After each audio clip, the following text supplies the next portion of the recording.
Morning বন্ধুরা, আমার রান্নাঘরে সবাইকে স্বাগত।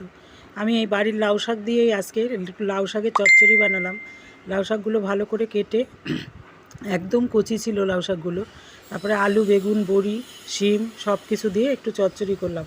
প্রথমে কড়াইতে সরষের তেল বসিয়ে দিলাম আর বড়িগুলো ভেজে তুলে নিলাম।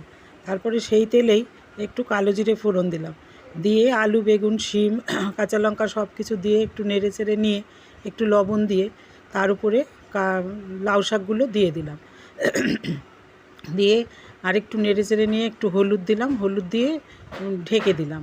ঢেকে দেওয়াতে একদম মজে গেল, যেহেতু একদম গাছের টাটকা তো খুব সুন্দর। তারপরে ঢাকনাটা খুলে আমি তার মধ্যে একটু কয়েক দানা মিষ্টি দিলাম। রান্নায় একটু মিষ্টি দিই আমরা, কিন্তু বোঝা যাবে না সেইভাবেই দিই।